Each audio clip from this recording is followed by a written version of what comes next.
What's poppin' YouTube, Code Adventurers? Welcome back to the Advent of Code 2023. Chris here, and last night we polished our coding mirrors, removed rocks from parabolic reflections, and ran through a billion cycles like coding champions, except it was only like 80. We weathered the storm of challenges on Lava Island, and now the temperatures dropped outside. We're gearing up for a chilly coding adventure on day 15. I hope your code jackets are on and you've got your coding mittens ready, because tonight's challenge promises to be as brisk as the winter air. If you haven't joined the Code Adventurer crew yet, hit that subscribe button, give it a like, and if you're ready to brave the coding cold of day 15, ring the bell to stay in the loop with all things Advent of Code. After defrosting our coding skills in the mirror maze, I'm ready to tackle whatever frozen challenge day 15 has in store for us. So bundle up, clear your coding snowflakes, and let's code our way through the frosty landscape for day 15 of Advent of Code 2023. Code Adventurers, are you ready to brave the coding challenge and conquer another frosting coding challenge? Let's frost up our code and warm up our coding skills for another victory. All right, day 15, Lens Library. The newly focused parabolic reflector dish is sending all of the collected light to a point on the side of yet another mountain, the largest mountain of Lava Island. As you approach the mountain, you find that the light is being collected by the wall of a large facility embedded in the mountainside. You find a door under a large sign that says Lava Production Facility, and next to a smaller sign that says Danger, personal protective equipment required beyond this point. As you step inside, you are immediately greeted by a somewhat panicked reindeer wearing goggles and a loose-fitting hard hat. The reindeer leads you to a shelf of goggles and hard hats. You quickly find some that fit and then further into the facility. At one point, you pass a button with a faint snout mark and the label Push for Help. No wonder you were loaded into the trebuchet so quickly. You pass through a final set of doors surrounded with even more warning signs and into what must be the room that collects all of the light from outside. As you admire the large assortment of lenses available for further focus the light, the reindeer bring you a book titled Initialization Manual. Hello, the book cheerfully begins. Apparently unaware of the concerned reindeer reading over your shoulder, this procedure will let you bring the lava production facility online, all without burning or melting anything unintended. Before you begin, please be prepared to use the holiday ASCII string helper algorithm, Appendix 1A. You turn to Appendix 1A, the reindeer leans closer with interest. The hash algorithm is a way to turn any string of characters into a single number in the range of 0 to 255. To run the hash algorithm on a string, start with a current value of 0, then for each character in the string, start from the beginning. Determine the ASCII code for the current character of the string. Increase the current value by the ASCII code you just determined. Set the current value to itself. Multiply by 17. Set the current value to the remainder of dividing itself by 256. After following these steps for each character in the string in order, the current value in the output of the hash algorithm. So to find the result of running the hash algorithm of the string hash, the current value starts at 0. The first character is H, which is 72. The current value increases to 72. Is multiplied by 17 to become 1224. The current value becomes 200. The remainder of 1224 divided by 256. Okay, so we're just like hashing it forward. Okay. So we take whatever the previous character is and use that moving forward to the next one, which is 265, multiplied by 17 to become 4505. We take the remainder of the modulo, or the remainder of, which becomes 153, which that becomes our character, so on and so forth. So the result of running the hash algorithm on the string hash is 52. The initialization sequence, your puzzle input, is a comma separated list of steps to start the lava production facility. Ignore new line characters when parsing the initialization sequence. To verify that your hash algorithm is working, the book offers us some of the results of the running hash algorithm on each step in the initialization sequence. For instance, Rn equals 1 becomes 30. It was a specified 11 individual steps, the results of running the hash algorithm. In the example, the sum of these results is 1320. Fortunately, the reindeer has stolen the page containing the expected verification numbers and is currently running around the facility with it excitedly. Run the hash algorithm on each step in the initialization sequence. What is the sum of the results? The initialization sequence is one long line. Be careful when copy pasting it. Let's just see. Okay. So we need to ignore hard returns. Yeah, okay. I don't think there's any in here. All right, well, let's first start with our input. So 30, so Rn equal 1. If we just kind of follow this sequence. Oh, I see. The next character is H. All right, so we've got hash as an input, and we've got this as input. So 52 is the end result of hash. Let's just start with hash. We'll do these kind of together. So we don't have a grid, so we don't have to worry about that. We do have a long set of sequences, but I do think, let's go back here for 1 second. We'll worry about that in a second. We do need to split on the commas because we want to add the sum of these results is 30, 253, 97, 47, 114, 18. Yeah, we want to add all those up together. So we do have some stuff to test, but that's okay. We can start with this. So what we're going to do for our test is, instead of reading a file, we're just going to provide the input. Not going to worry about that. And then we're just going to provide input, the test input here. And then this is going to become hash. And the result for hash was 52, right? Okay, 52. And we'll start with that. So we'll go ahead and just do the parsing bit. So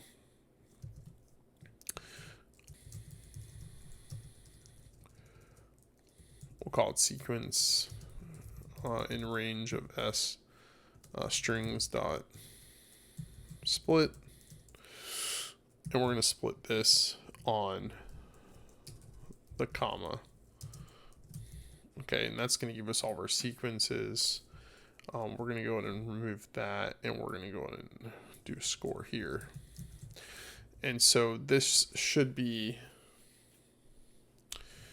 yeah, because score just gets adjusted each time. So it's going to be score equals to, yeah, we need to, for each sequence, okay, we're going to loop through, and we're going to get the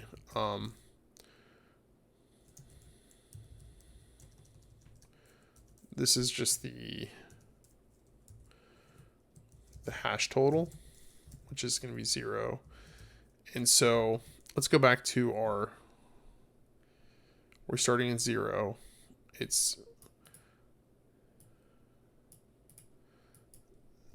So it'll be ht equals to ht plus c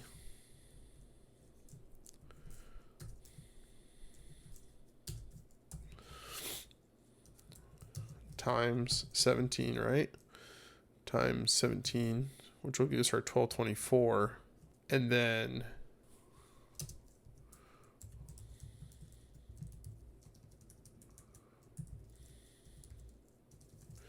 what's the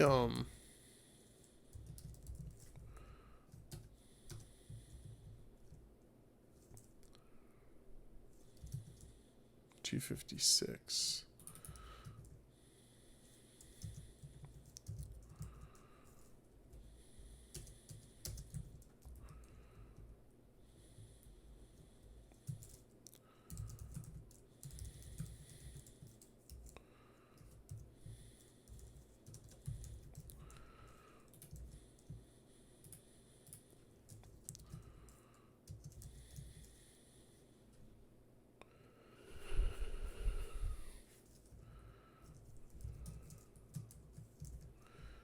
think that is right.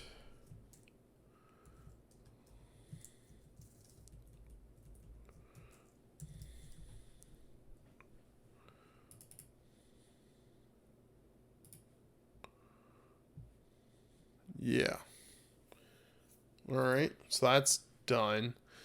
So now we'll go to the next part here and we'll give ourselves another input, and the expected outcome is 1320. So we'll go with the expected, and it's just part 1.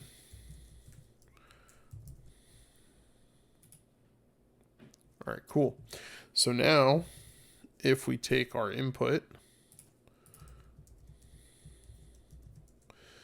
and paste it here, and we'll go ahead and run part 1.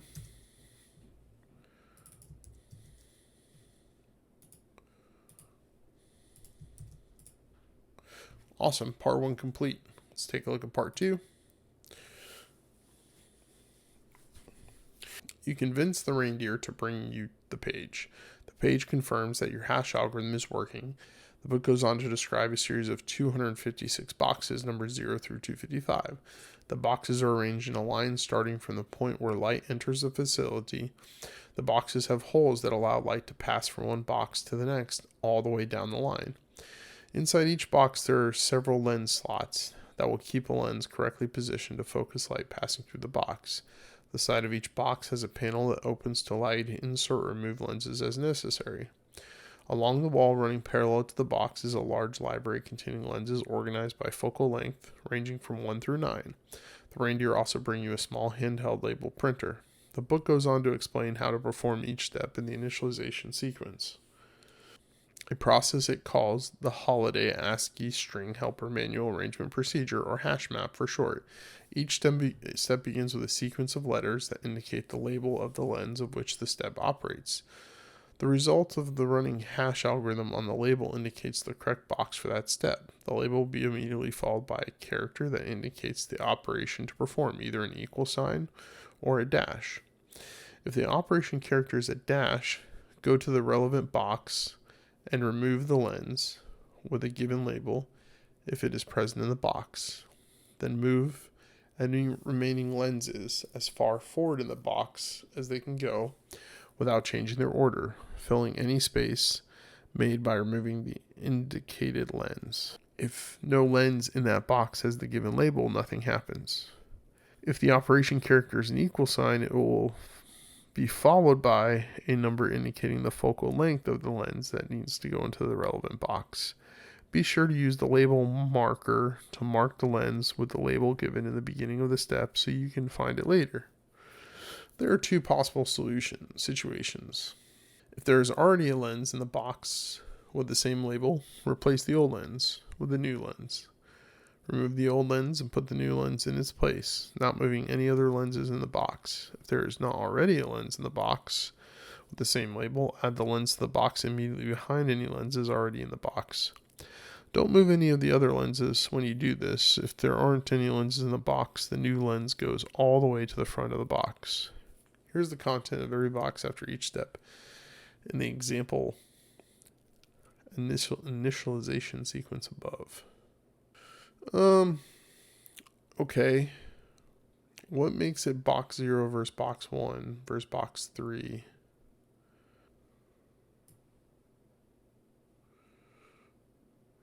Okay.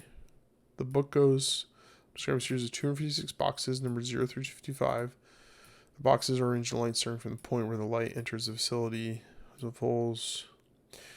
Okay, is that just the sum of these 2 values, like QP, for instance, RN? Because we're basically hashing those 2.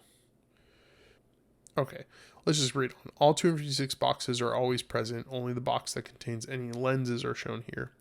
Within each box, lenses are listed from front to back. Each lens is shown as its label and focal length in square brackets. To confirm that all of the lenses are installed correctly, Add up the focusing power of all the lenses. The focusing power of a single lens is the result of multiplying together 1 plus the box number of the lens in question. The slot number of the lens with the box 1 for the first lens, 2 for the second lens, and so on. The focal length of the lens. At the end of the above example, the focal power of each lens is as followed. Rn 1 box 0 times 1 first slot times 1 focal length equals 1. Okay, so the first slot here, okay, because Rn got added here into box 0 and remained in box 0 and then got appended onto box 0, okay? Cm 1. So box 0 times the second slot times the focal length of 2. Why is it 2? Cm1. But it's not Cm2. So this is the box position versus what Cm creates, right? So I'm guessing just a Cm is a 1 and OT is a 4. So if we just do that as a test real quick,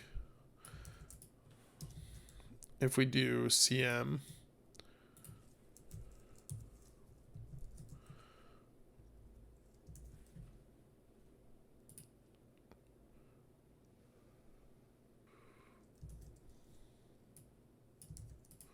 or is that because it's 0?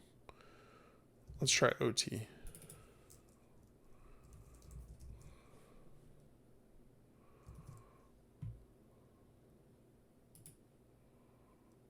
Yeah, okay. So this is 0, this is 3. Okay, so we know what the box is. I understand that now, so that's fine. Got it. Okay, so is this 4 times 1, which is 4. Let's try this one. 4 times 2, which is 8 times 5. Yeah, okay. So that's why that's... Okay, so this is 0 indexed.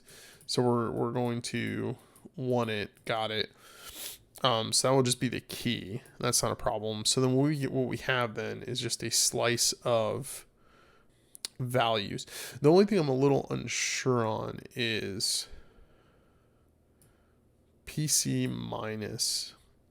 So when we subtract, we delete the first thing. Okay, got it. I can do that. So the above example ends up with a total focusing power of 145. Enthusiastic reindeer and a hard hat follow the initialization sequence. What is the focusing power of the resulting lens configuration? Got it. Okay, a little bit more complex, but not that difficult. So let's think about this. So let's do this. Let's break this apart and we'll do a score, which takes in a string and returns an int, and then we can move this out and we'll put it in here s, and we've got this, and we return ht. We'll call it hash just for sake, and this is skew for the sequence. We'll break that apart, and then so that just gives us the ability to call this directly. And then for part 2, we're going to essentially do similarly to what we did, but we need to break it apart on the comma, and then instead of processing everything to the right, we need to see if it contains an equal sign or a minus sign. So let me just see one thing about this input string here in the initial test. Yeah, okay, so anytime there's a minus... Cool. Okay, cool. So we're going to keep track of a map of... we're going to just say int of slice events. So we don't really care really about any of the other information, I don't think. We could track it, but I don't think it really matters. So yeah, we'll do that. And for part 2, what we want to do is we want to say, we actually don't want to score really anything here. We just need the hash values returned. Now, we're hashing these individually, right? Yeah, that's what it looks like, because OT is the 4, so we're not really hashing forward anymore. We're just hashing the individual bits. So we'll say if our sequence strings dot contains, we're going to look for in our sequence, we're going to look for the minus sign. And if this is true, then we are going to pass to hash our sequence 2. So we'll pass it the 2 characters. And this is not going to happen yet. We'll do a scoring function at the end that loops through the map. But first I just want to build our kind of like our map. So I'm going to print out our map. That's, I always do that. So we're going to print out our map, and then we're going to, this is where, so if this is true,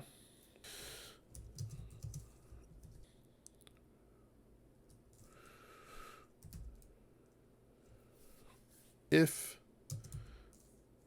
m sub h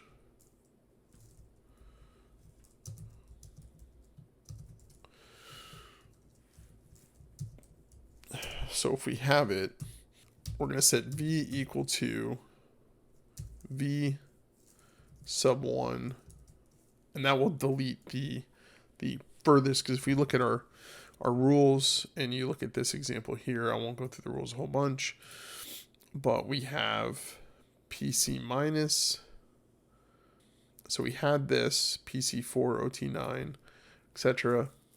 PC4, which is the earliest thing on the list, gets basically popped off. So we're going to do that, and we're going to say actually m sub h equal.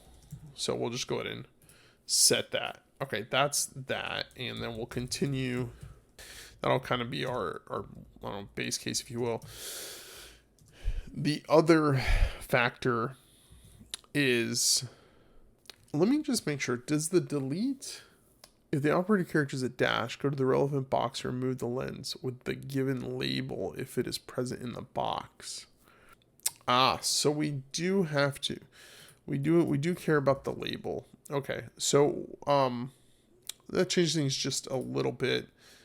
We're gonna just create a type lens struct, and that's gonna be a label, which is string, and then what's the term they used? Focal length. Let's call it FL, which is int. And then this is going to become of type lens. And then we're going to have, okay. Let's see here. If there's already a lens in the box of the same label, replace the old lens with a new lens. Remove the old lens and put the new lens in its place. Not moving any other lenses. Okay. So the answer here is that there's only ever going to be one. So what we'll do is we'll say for lens, let's go with I, range of V. All right. So we'll go label equals that. We'll change this to label. If lens dot label equals to label. So we're going to have to check each one of them. Then we know that we can get rid of this one. Right. So we can delete because we're gonna fill that space, right? Slices dot delete. Is there a delete function in slices now? Oh, I don't know if this is actually gonna be any better, but where's the element S I through J from S returning the modified slice delete pin and S is not a valid slice of S delete. Maybe yeah. Okay, well, let's go with it. So we've got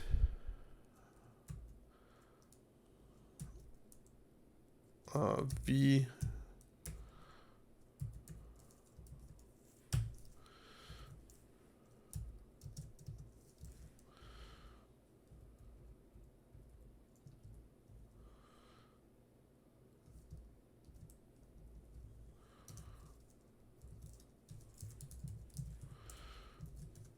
And once we delete it, there's nothing more for us to do.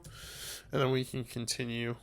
And then the last thing is, so if it's not a delete, then we can split, or if it's not a minus sign, then we know we have an equal sign. So strings.split, and it's going to be our sequence, and we're going to split on the equal sign.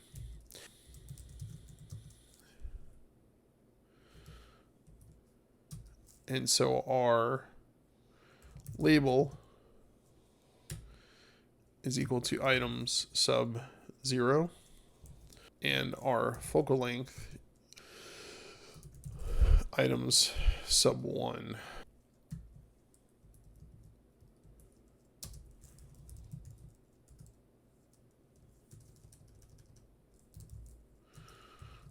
Got to convert it because it's currently a string.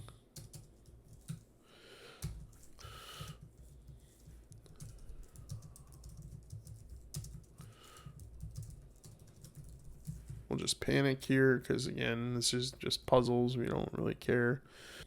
And then, okay, so then our hash is the hash, the label, and then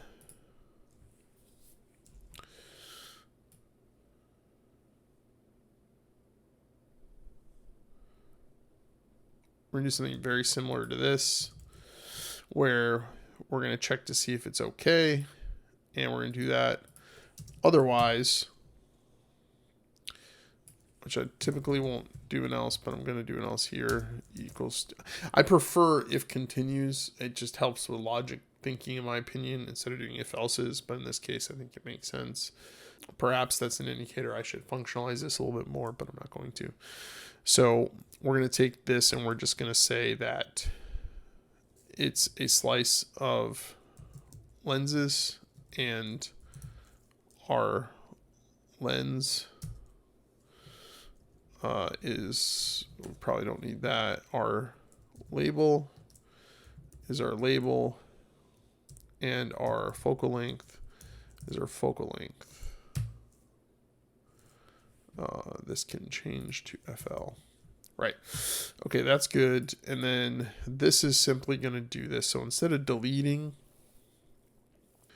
we're going to set V sub I equal to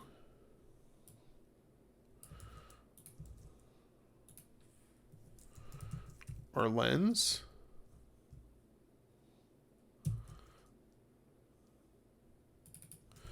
Oh, I see. Okay, and then we'll just set this to V. Okay, that will be our replacement. Now, if this doesn't happen, right, then it is simply, we're appending, right? So we're going to append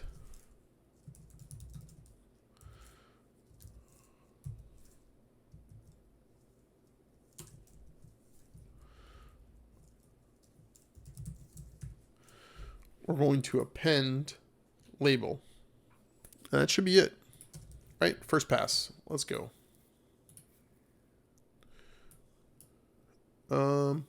Okay. Let's do a part 2.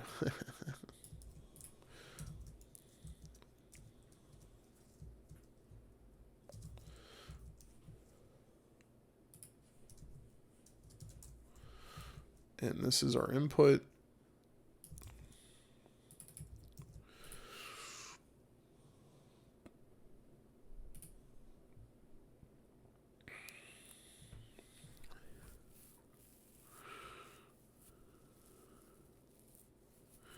All right, so let's look at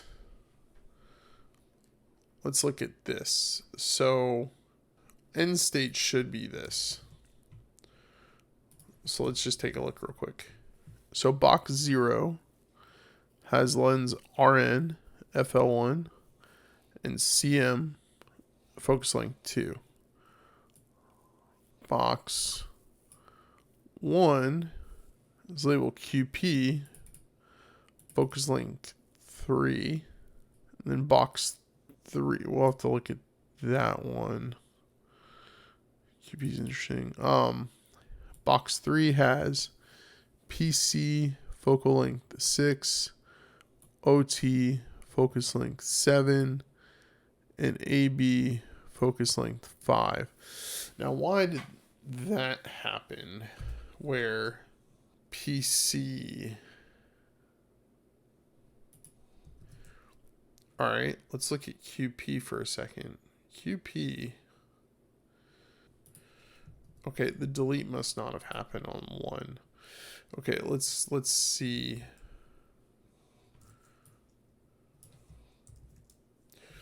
Let's see why not. The delete did not occur.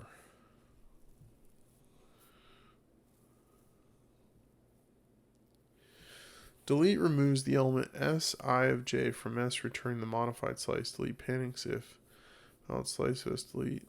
So if many items must be deleted, it's better to make a single call, deleting them all together and delete one at a time. Those elements contain pointers. You might consider zeroing the element.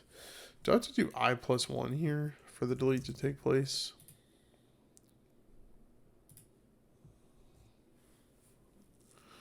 I think so. Okay. Box 0 is RN1, CM2.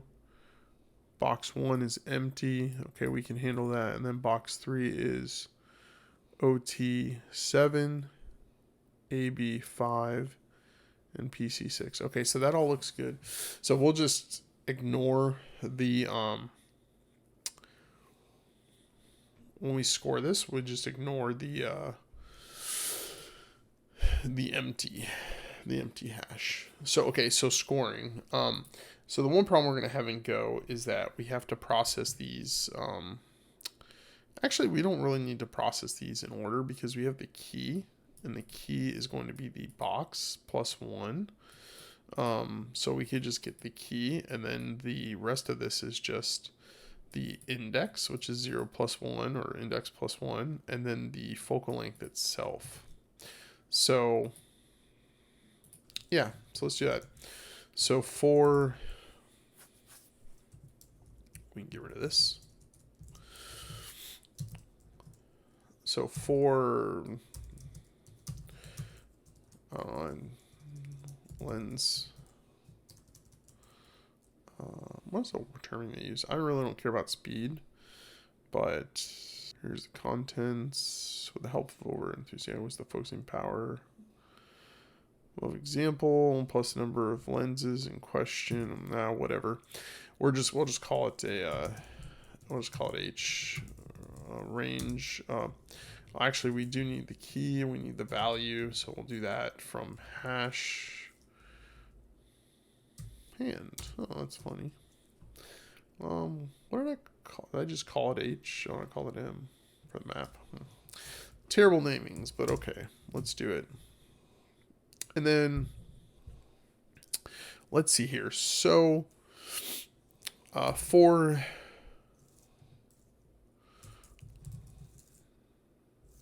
yeah, let's do that. For I and lens range, why did I put an E there? I don't know. Lenses. Okay, cool. So now it's our score plus equal K plus 1 Um, times. So multiplied by I, the position, plus 1, because it's 0 base, so we have to plus that, plus the lens dot focal length. And that should be all they wrote. 145 is the answer here. So in good TDD fashion, we've got ourselves a passing test. And we will come up here and call part 2. And we will run. And this is our value. Oh, okay. Huh. Okay. Well, what did I do wrong? The test passed.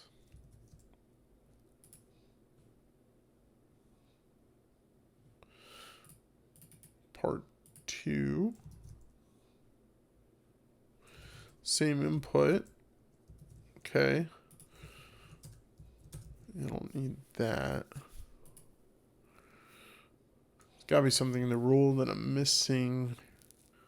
Do we have an example here of something being replaced?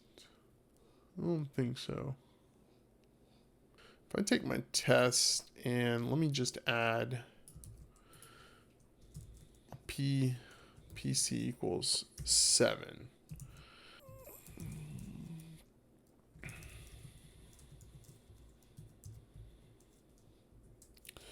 Let me print my map out again.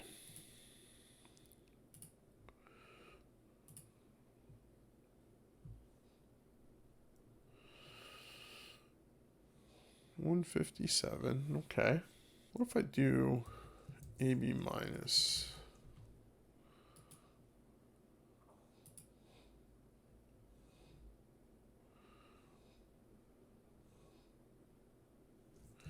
Okay, let me look at the instructions just again. The label will be immediately followed by a character that indicates the operation to perform either an equal sign or a dash. If the operation character is a dash, go to the relevant box and remove the lens with a given label if it is present in the box. Then move any remaining lenses as far forward in the box as they can go without changing their order, filling in any space made by removing the indicated lens. If the operating character is an equal sign, it will be followed by a number indicating the focal length of the lens that needs to go into the relevant box. Label maker to mark the lens with a label given in the beginning of the step so you can find it later. There are 2 possible situations. If there is already a lens in that box with the same label, replace the old lens with a new lens. Remove the old lens and put the new lens in its place, not moving any other lenses in the box. If there is not already a lens in the box with the same label, add the lens to the box immediately behind any lenses already in the box. Don't move any of the other lenses when you do this. If there aren't any lenses in the box, the new lens goes all the way to the front of the box. So CM2 gets added onto the end, right? Okay. That's what I'm doing.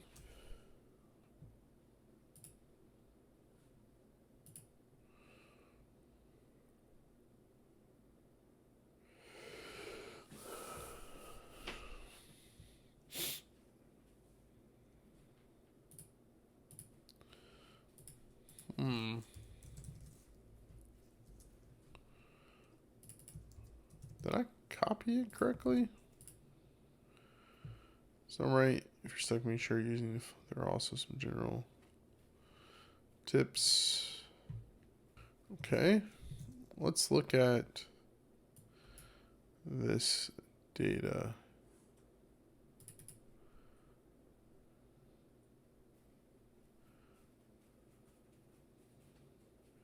Ah, my mistake. Okay, you see this label right here. That is, yeah. Okay, so test input doesn't reflect that, so we'll make that quick fix. So what I did was I presumed without looking at the data that there were only 2 characters because that's all the test examples had, and that's wrong. If there's a minus, if you see here, there's a label here of BHMK, so that's more than 2 characters. So I presume that there are other characters with a minus sign that is over 2, like this example right here. So we're not subtracting those. So what we need to do then, and we could probably create a test case for that. Let's just do that. So for R, and let's do ABC and ABC minus. And so, yeah, you can see here ABC is still in here, and that's going to change the outcome by quite a bit. And it shouldn't be. I don't know what the actual value is, but the point remains. We'll figure that out in a second. So easy fix, we can do a strings.index inside our sequence of that. Suppose we could just get rid of this contains, and yeah, I mean, if we want to be a little bit more efficient, we can just do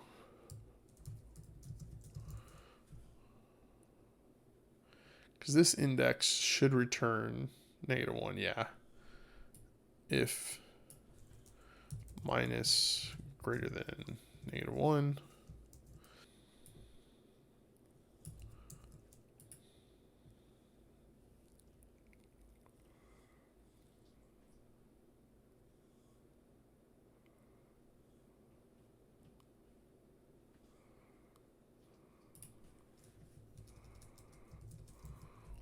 Yeah.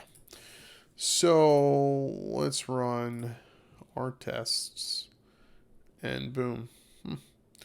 Guess, yeah, it was 89 because we added and subtracted. Okay.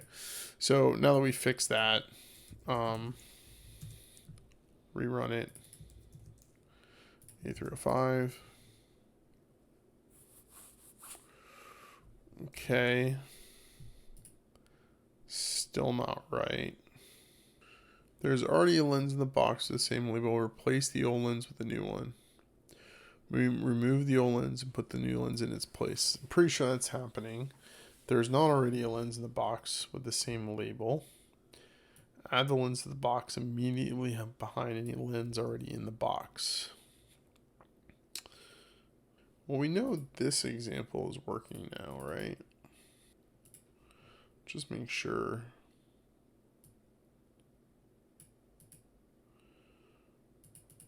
198.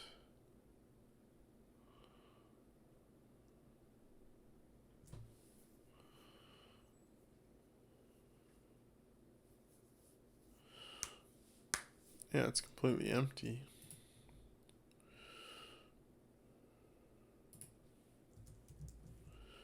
Which is what we want. Why you no work? What other use case am I not considering here?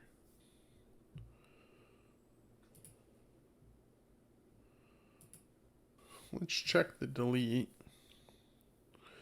If we have a minus, only if that hash is found, only if we have the label, do we delete and we break. So if we do rn minus cm minus rn equals 1, cm equals 2, we should still end up with 89. No, why not? We deleted it and we added it back, right? It's not adding it back. Did I set my test up correctly? Yeah. Rn minus. Cm minus. It's empty. Rn equals 1, Cm equal 2. It should all come back, and it didn't. Okay, Rn and... Well, that's a little weird. But that shouldn't be inside here. It should be here. And because if it's found, we should loop through. And if we find it, we break out of this loop. But then we're appending here. So, yeah, so this shouldn't be inside the for loop. That's first off. But this is not right. We can create a function, but I can just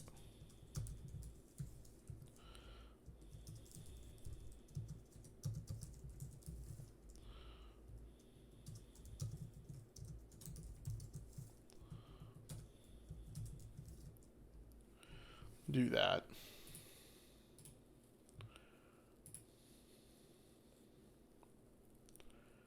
Okay. I think that solves it. E3035. There we go. All right. Ugh. Minor things, right? That's why we test. That was interesting that it was giving me the right answer, but I think that was because of the length and the amount of deletes. We just kind of were getting lucky with that initial test input. But let's kind of recap real quick what we did and the solution. So part 1 and part 2, I kind of really like challenges like this where I feel like we got it with the last challenge, we got it with this challenge, where part 1 and part 2 really kind of go together really well. Like we had to build something and then we iterate on it for part 2. So part 1 was pretty straightforward.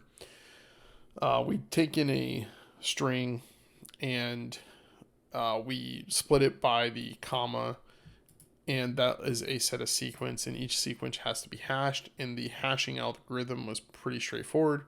It was take whatever the first character starting at 0, get the ASCII value for it, and then times that by 17 and mod it by 256, and whatever the remainder is, that's your start of the next character.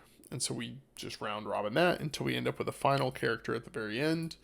So like for the word hash, it was 52 as an example. That's pretty straightforward.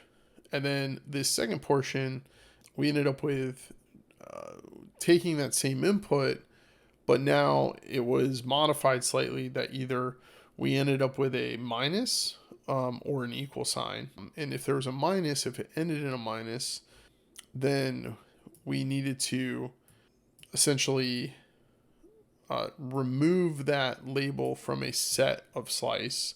So we're going to categorize all these. But really, I think we should talk about the append first. We wanted to keep track of every lens, and we were using the hashing algorithm on the first two on the left side of the equal to figure out which 255 bucket it goes in, and then on the right side was the strength. And then we were to keep track of it by label, and if we got another one that hashed, we were to replace the next one, so on and so forth. So it wasn't about total power, but just which one came last. We were to replace it in place, so that's what we did here. And that was pretty much that. The issue I had was just I had this inside this for loop, and it needed to be outside of it. We could functionalize this a little bit more. I probably, again, if this was production code, I probably would. This is a bit lengthy, but it gets the job done. And then back to the deletion. Anytime we ended up with that hash, we would seek out and we would delete the slice that we wanted to get rid of. So we're using the slices delete function here. That one's pretty straightforward as well. Nothing really special there. Wanted to maintain order, so we wanted to compress the space, and doing it this way, any key that we were able to delete and just kind of maintain there. So it was pretty fast, wasn't too bad. input list was pretty small. And again, just a few errors in the code that kind of prevented me getting this done a little bit faster, but pretty straightforward. That's all I have for tonight. Thank you for joining me in this coding adventure. As always, like and subscribe if you want more of this kind of content, and I'll see you next time.